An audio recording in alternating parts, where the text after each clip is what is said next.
moving along to the final part of the presentations of the lectures that we have, I would like to invite Professor Marco Russo from the University of Salerno to deliver his lecture. Okay, thank you. Thank you also for inviting me, and it's a good occasion to meet all new colleagues. So I apologize because my paper, my talk now is not really phenomenologically set, because due to lack of time, so I'm really fair. But I hope to give you some hints for stuff for rumination, as Shogan said. Okay, here we discuss togetherness. My aim is to show that cosmopolitanism is a meaningful way of thinking about togetherness.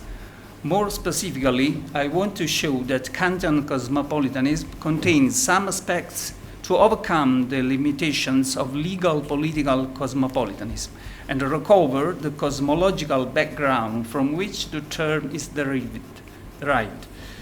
This background contributes in an original way to reflecting on togetherness, because it binds coexistence to the recognition of something other than human beings, not God, not Mother Nature, nor an absolute value, but the world itself.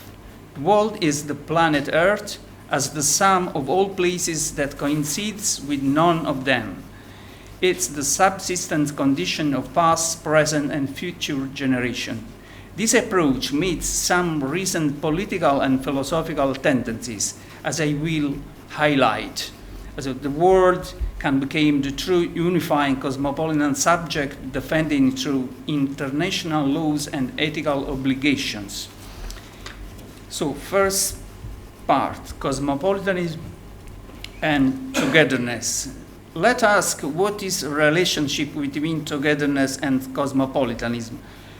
The relationship lies in the concept of totality. Indeed, togetherness concerns the possible unity of the many.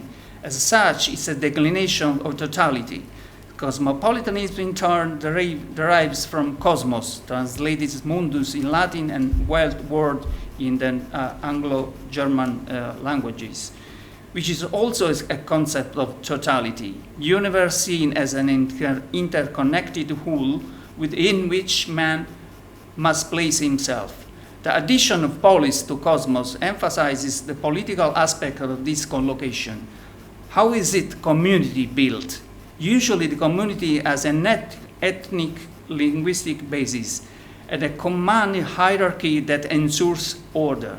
Cosmopolitanism wants to go beyond the ethnic base and find in rationality the bond and order. Seneca said, "Non sum uni angolo natus, patria mea totus hic mundus est."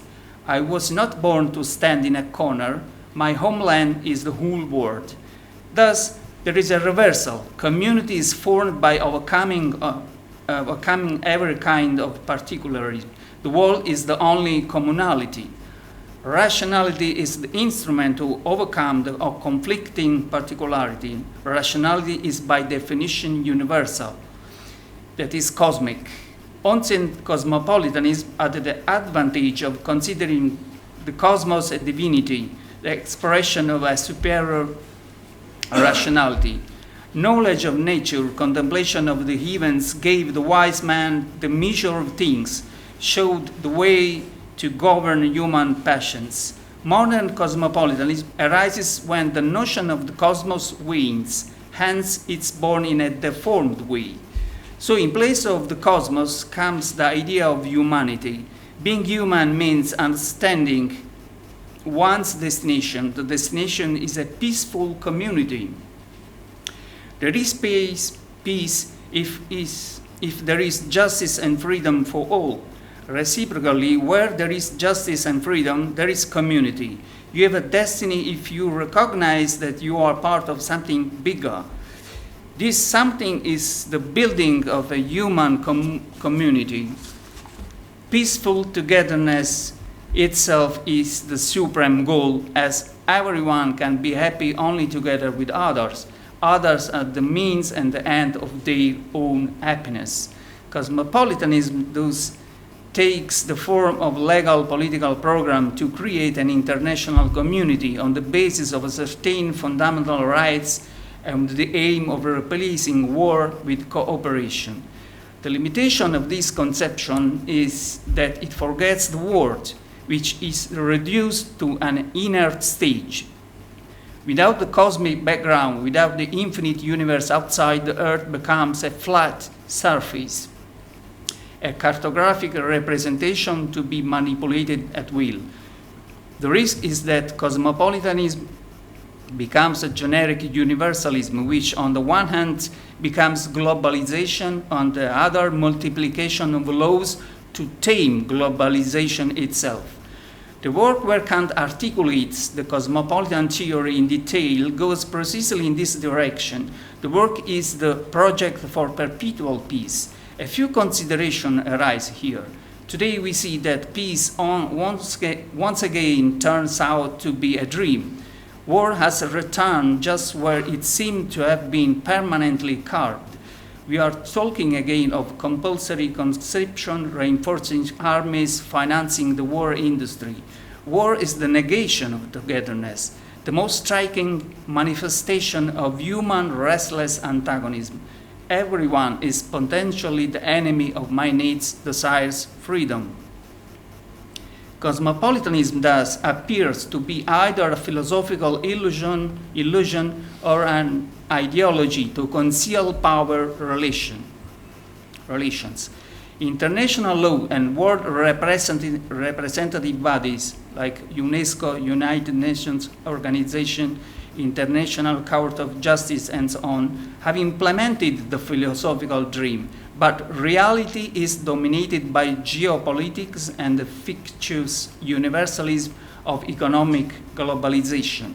Nations are large individuals acting according to the law of the strongest, ignoring or pretending to respect international treaties. Moreover, the geopolitics is extending to the extraterrestrial sphere and to the new world that is digital reality.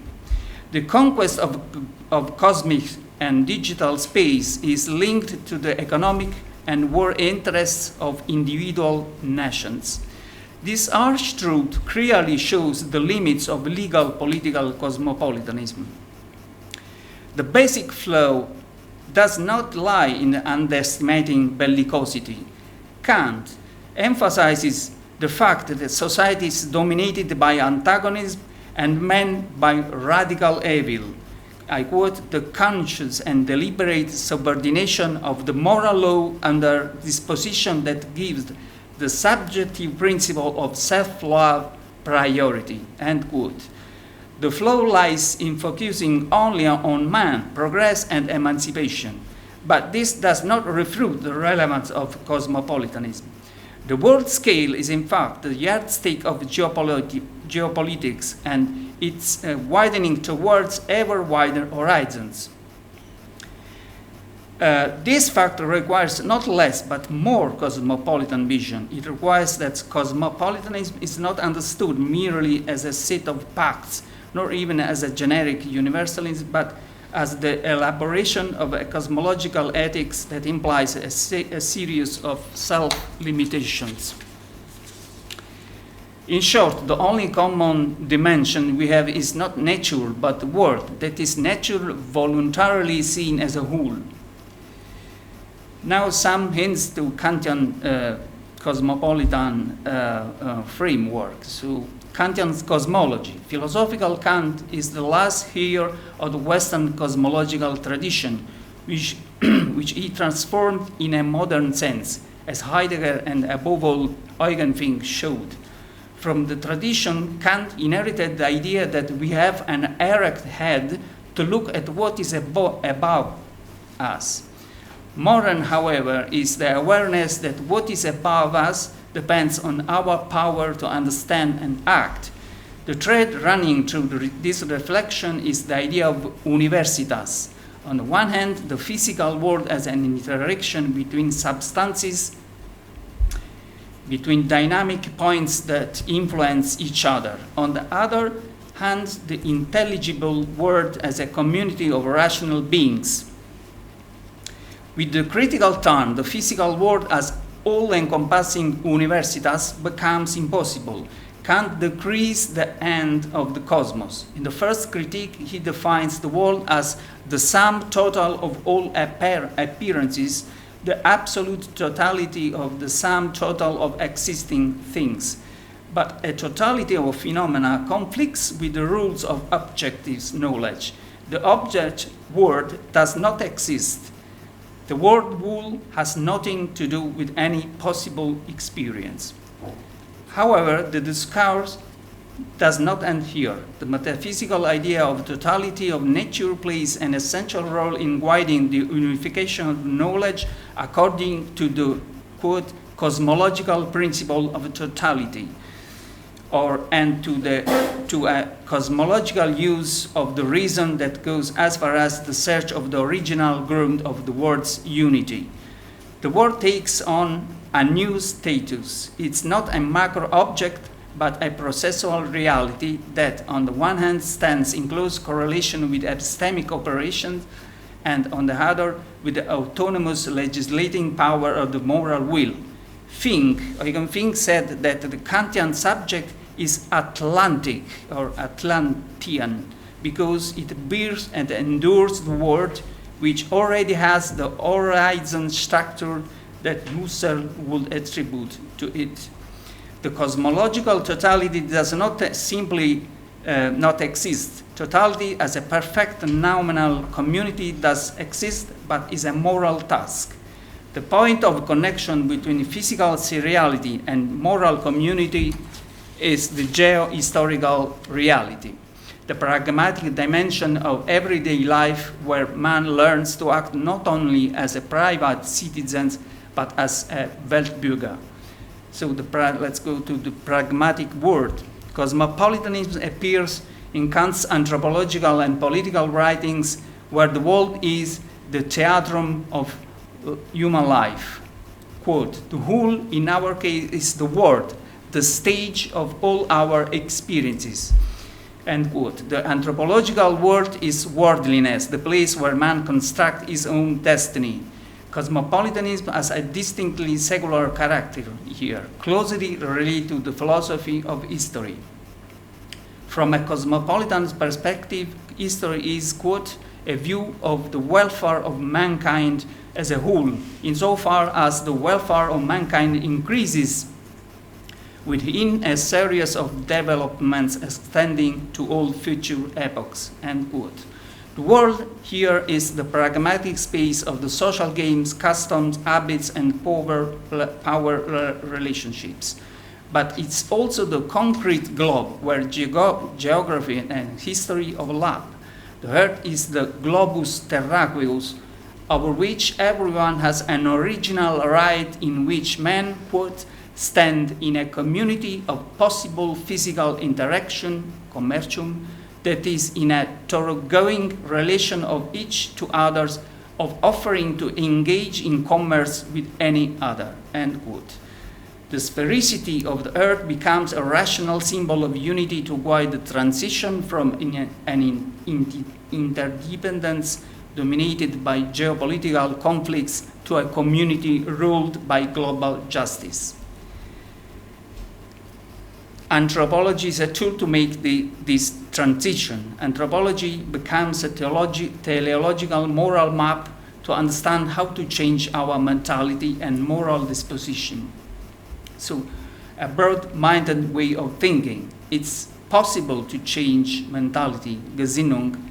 It's possible if the object of knowledge stops being an object, the inner surface of human action, and it's possible if word from being a globe closed in itself is placed in a broader horizon which pushes man to overcome the egoistic closure of his view. Kant speaks of personal, social, political, and logical egoism, where logical egoism is the only formal correct reasoning. Overcoming egoism is the basis for developing morality, which in turn is possible if individual freedom can project itself into something universal. A cosmopolitan state based on international laws is an important but insufficient step, because realpolitik will always prevail in it. Therefore, authentic cosmopolitanism is the achievement of a way of thinking that considers the complexity of reality within a unified horizon. Quote, someone reveals himself to be a man of broad views if he detaches himself from the subjective and private conditions of judgment within which so many others are as if embedded, and reflects on his own judgment from an universal point of view, which he can only determine by putting himself in the point of view of others, end quote. The cosmopolitan perspective is based both on a rational shared project and a strictly individual mental attitude focused on character building. Kant does not simply posit universal cosmopolitan values, but stresses moral formation building, which revolves around maxims that can be universalized, especially the enlarged conduct of thought, a proper comportment of mind, and a moral character. According to Kant, the political community is something akin to a state of nature. One lives this state not simply through the coercion of political power, but through a free commitment guided by the idea of highest good as the common good of all, which, quote, will not be realized merely through the effort of a single person for his moral perfection, but rather requires the union of such persons into a whole towards this same end, end quote. The idea of this whole is a universal republic, Weltrepublik, based on the laws of virtue. World community is somehow the prefiguration of the kingdom of God. We see that Kantian cosmopolitanism operates on different levels, from the juridical political to the pedagogical moral, culminating in a transcendent vision. The pedagogical moment is fundamental to forming a cosmological feeling, where artistic imagination is also important. Cosmological feeling means refining sensitivity to something that exceeds the human dimension and forces us to perceive our limits positively. Kant speaks of a feeling of the sublime. This feeling makes us realize that laws of nature, laws of knowledge, do not exhaust being. And then he adds, if we act as if there is God to give order to things and ensure that moral choices do not fail miserably due to the dominance of natural egoism, then a cosmopolitan whole is possible, and it's the earthly prefiguration of the kingdom of God. I propose to weaken the theological escalation and assign to the word itself the unifying function performed by God. We know that without a supreme instance that all recognize and feel they belong to, no togetherness is possible, because natural selfishness and bellicosity ever prevail. Therefore, we can decide that the world is a supernatural instance, consider it as a subject sui generis, with its own intangible dignity. This would be a political and ethical decision from which laws and obligations will derive. It's no coincidence that in recent years, cosmopolitan theory has begun to consider nature and earth as new entities to be included in the legal political framework of international relations. It is worth mentioning that in 2006, Ecuador included in its constitution, Articles 71 to 74, nature as a political subject with its own autonomous rights. Environmental awareness is growing, but a cosmological philosophy can help define concepts, provide insights, and cultivate a cosmic sensitivity. The cosmos indeed remains an idea, not a reality. It's an idea of supreme unity, order, and justice, which the ancients believed they read in the movement of the stars.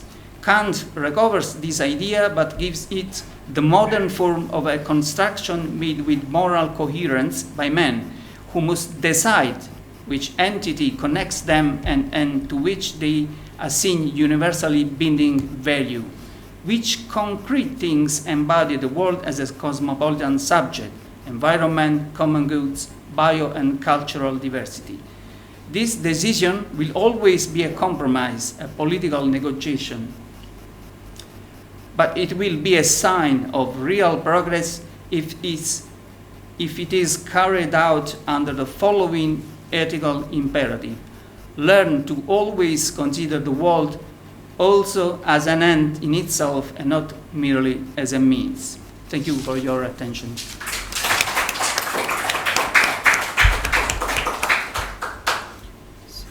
Thank you very much for your thought-provoking lecture, which I think it's, especially with what is going on now in the world, has a lot of merit and a lot of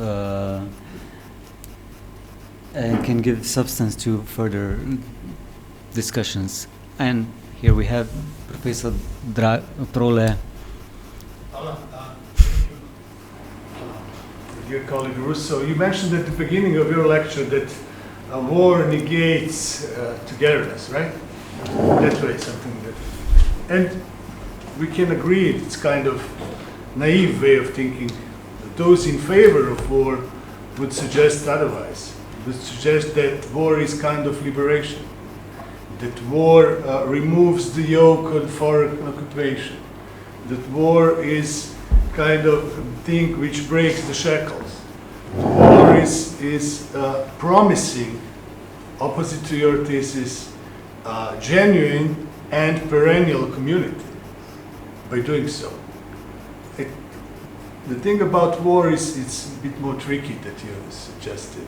So my question would be, there is a place in Kant where in Hegel as well, they're suggesting that bourgeois existence is becoming even more and more selfish, which creates the lack of sensitivity towards the community. And one of amongst the other things which stimulates kind of togetherness is war. So how can we oppose that kind of logic, which is still ongoing? You should ask some guys nearby. Yeah. So thank you for the question. So the main things is this opposition, togetherness and war. So in a sense, you say they are not necessary opposites. We can discuss about it, but traditionally, war is the exactly opposite of togetherness. Hegel would disagree. No, I mean logically. Then Hegel would add, okay, but through war you can get a better, a superior togetherness. But will be it's just a mean. And I mean, the war is a mean to get a superior togetherness, not just opposition in itself. This is the point, and it's also from a Kantian view is different because it's more dualistic in general, and in this case that means it's a quite Hobbesian vision or Machiavellian vision. In sense, you can avoid war because we are conflictual beings. There is no way outside of competition, antagonism, and even destruction. It would be wrong for us. But this is the start point, and cosmopolitanism is in general the idea how to give a basis to overcome war, to get peace. And the idea is to commutate the particular origins of a community. This is normally ethnical or linguistic or cultural or whatever. It's particular. And so the idea is no, we decide to find and to find also to guess in a community and in a common world. It's a decision, it's voluntary. Also to the price to give up with our personal particular community. That was the point. Also, I mean, historically, as I said, I quoted Seneca because it's interesting. This is the Stoic view. Okay, how to be superior to particularity. Particularity inevitably conduct to war, to fight. That was the theoretical point. Is there a possibility to overcome this original state of nature, which is permanent belligerent, so this state of permanent belligerency, and this is the point. So the idea of world is the idea of community. What we have, everyone, the past, the present, and future generation in common. Beside the war, the world. I mean that was.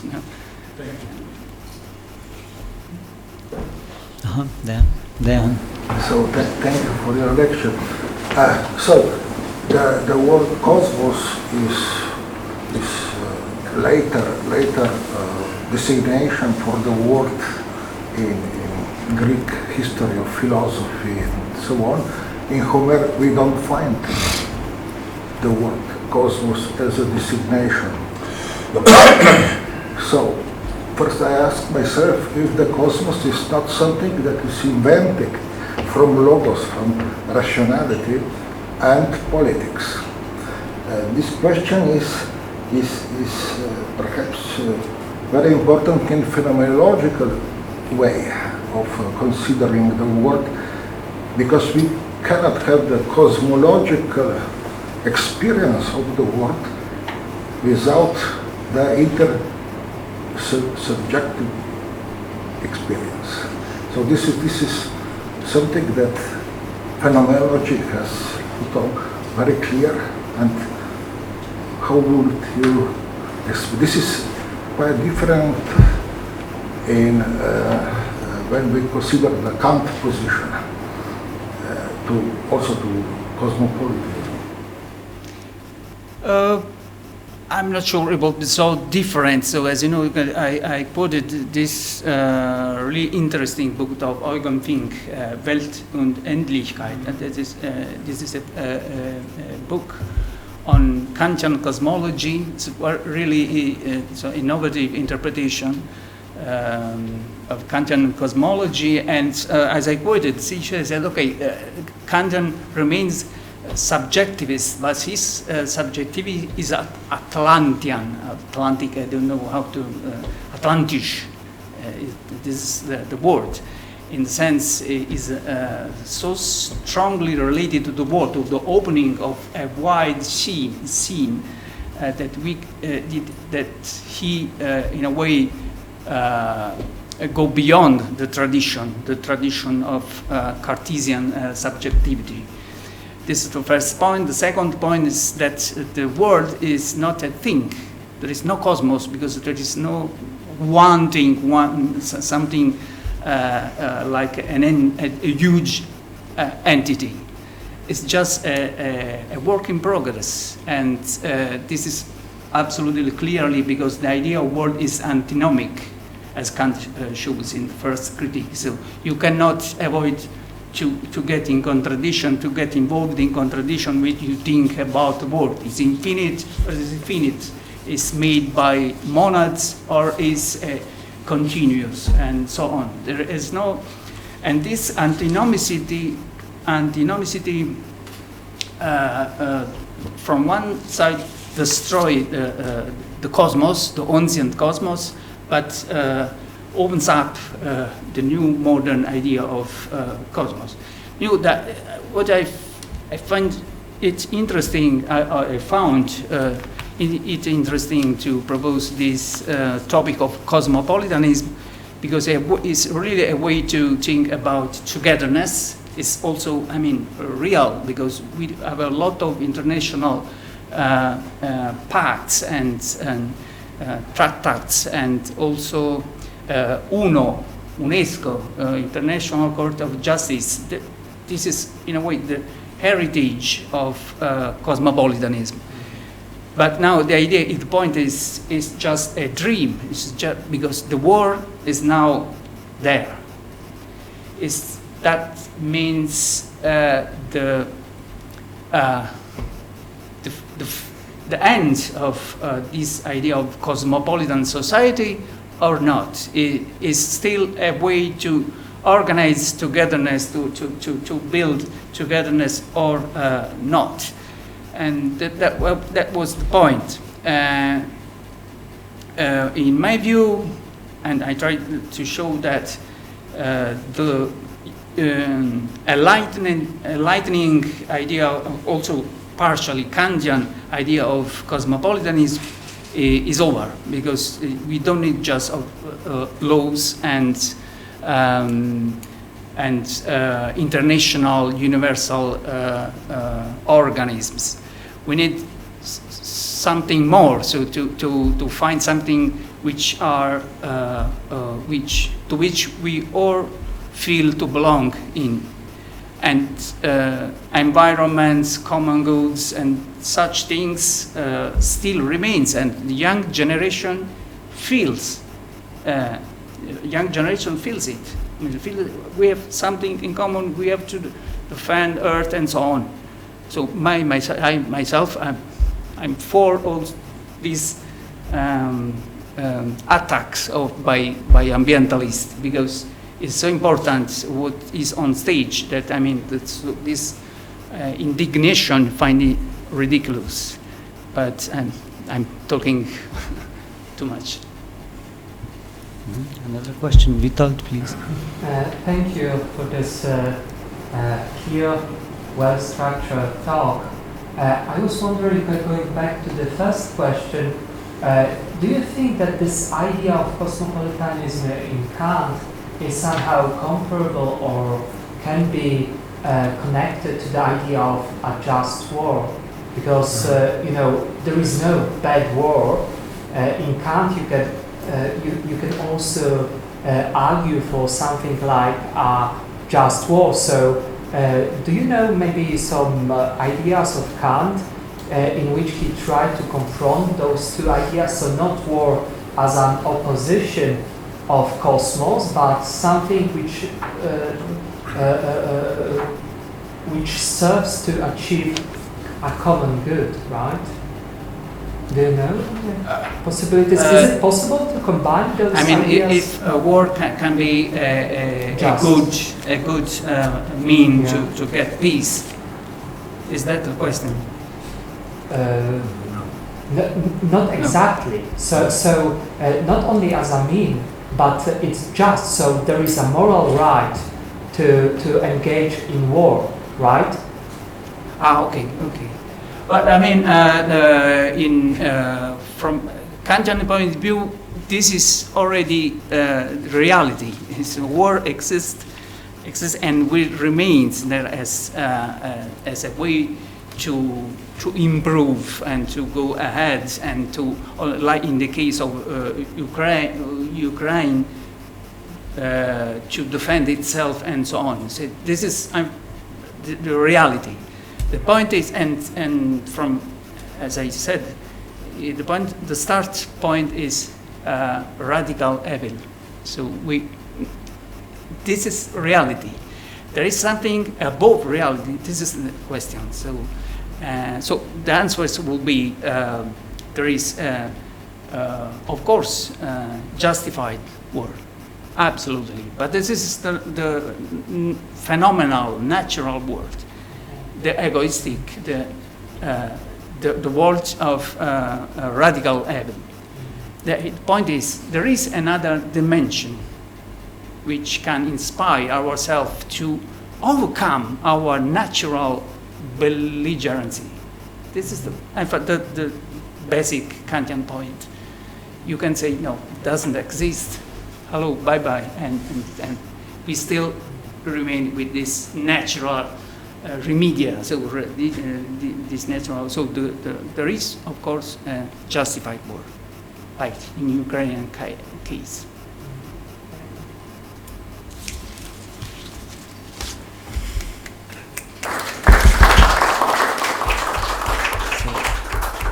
Thank you very much for your